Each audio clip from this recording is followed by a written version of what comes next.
Tenemos más preguntas de los espectadores, esta vez preguntas relacionadas con el consumo. Acabamos de estar ahora en el aeropuerto de Barajas, hay mucha gente pendiente de viajes, etcétera, y tenemos con nosotros a Patricia que nos va a resolver todas estas dudas. Empezamos con la primera pregunta. Dice un espectador que nos ha enviado este mensaje al WhatsApp, pero antes vamos a ver este vídeo con esta pregunta, vean.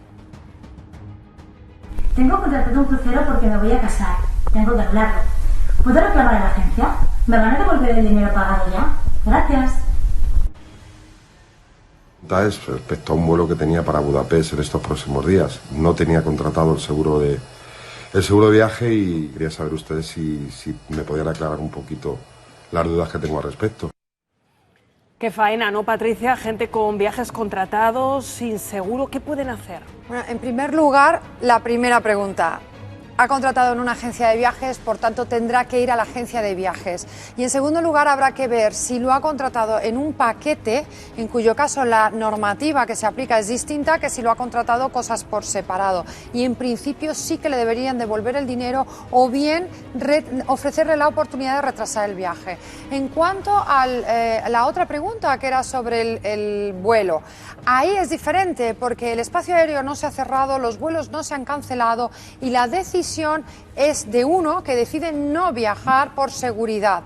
Ahí la compañía no tiene la obligación de devolverle el dinero. Es verdad que todas las compañías por política comercial están ofreciendo retrasar el vuelo, cambiar la fecha, pero lo más importante, que muchísima gente no lo sabe y que debe saberlo, es que si, por ejemplo, yo mañana tuviese un vuelo y no quiero acudir a él por seguridad o por miedo a quedarme estancada en el país al que vaya y que no me dejen volver, tengo que decírselo a la compañía. Si no me presento en el aeropuerto y el vuelo, nunca mejor dicho, vuela, despega y se va, y yo no le he dicho a la compañía que no quiero ir, perderé el derecho a reclamar porque se entiende que estoy renunciando a ese derecho. Así que importante, si no vamos a volar, se lo tenemos que decir a la compañía. Pero, o sea, que hay que comunicarlo siempre a la compañía. Si lo comunicamos y no nos hacen caso, la devolución, ¿qué pasa? No, es que devolver probablemente no te lo devuelvan, pero tú imagínate que de hoy a mañana el vuelo se suspende.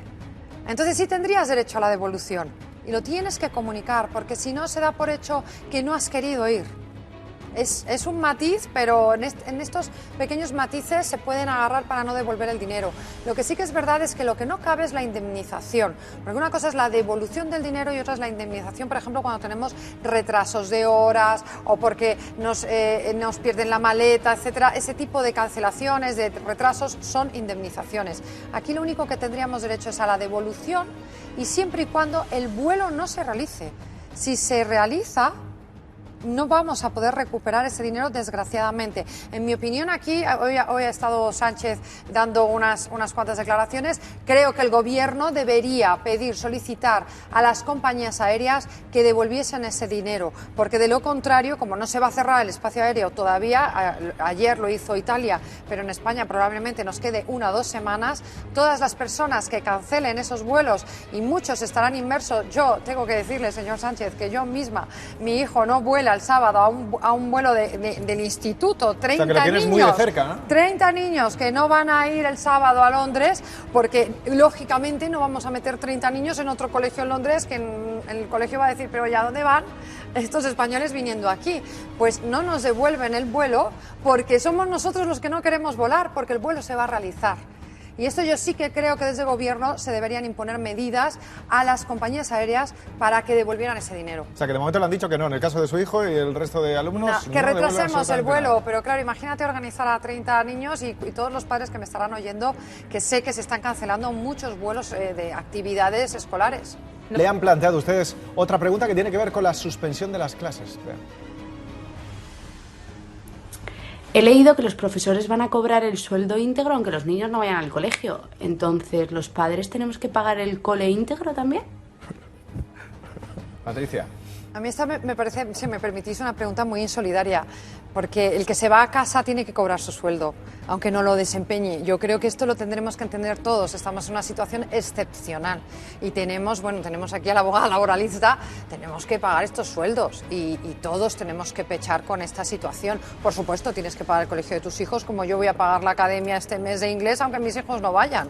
Por supuesto, no hay otra medida. Tenemos que ser conscientes de que esto es excepcional y de que tenemos todos que ir con ello.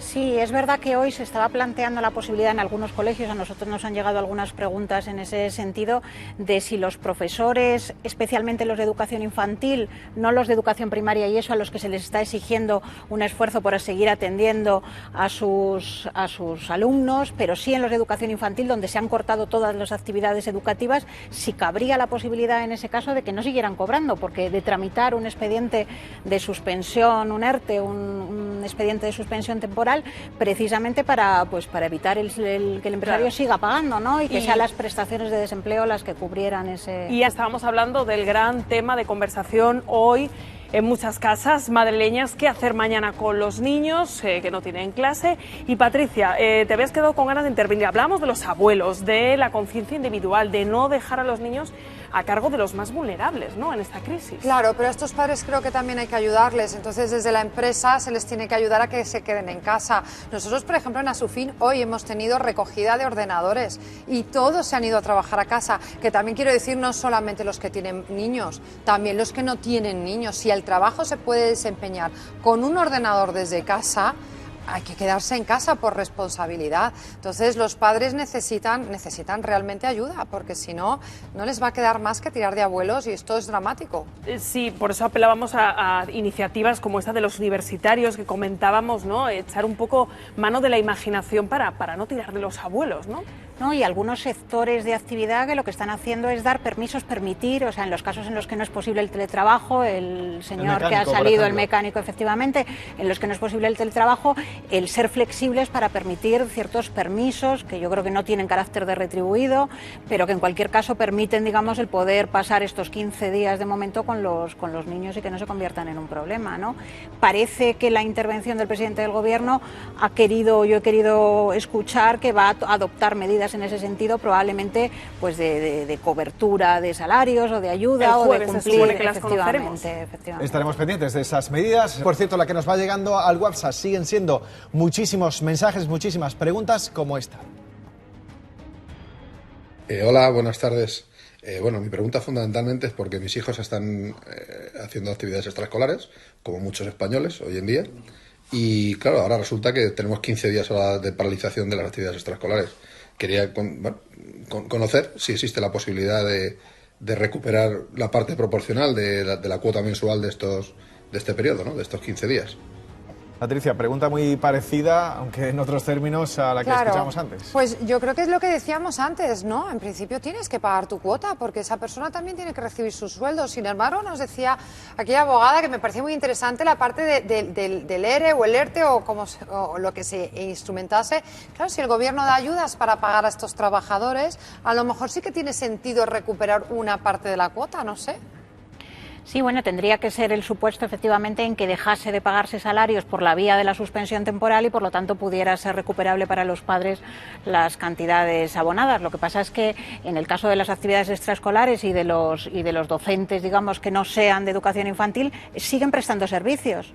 O sea, siguen acudiendo a los centros de trabajo y siguen prestando a través de los medios atención a los alumnos. Y eventos que tenemos por delante. Hablábamos antes de las fallas, que de momento han dicho que se aplazan. Semana Santa, ¿qué puede ocurrir con bueno, pues un evento, pues, en fin, que queda un mes, ¿no? Corregidme, por ahí aproximadamente. Primero, el 7-8 de abril creo que es. Pues fijaos, mira, tenemos pregunta además que nos llega sobre la Semana Santa. Casualidad, miren. Hola, me gustaría saber si la Semana Santa se aplazará por el coronavirus. Bueno, pregunta muy directa. ¿Se aplazará o no se aplazará por el coronavirus? La Semana Santa como tal, no, porque es una vez al año. Ahí está. Los actos. Ahora los actos, pues probablemente sí. Probablemente sí. Decía hoy el alcalde de Sevilla, quizá en tono jocoso, que si no le llamaba a la Organización Mundial de la Salud en Persona, que no aplazaba la Semana Santa.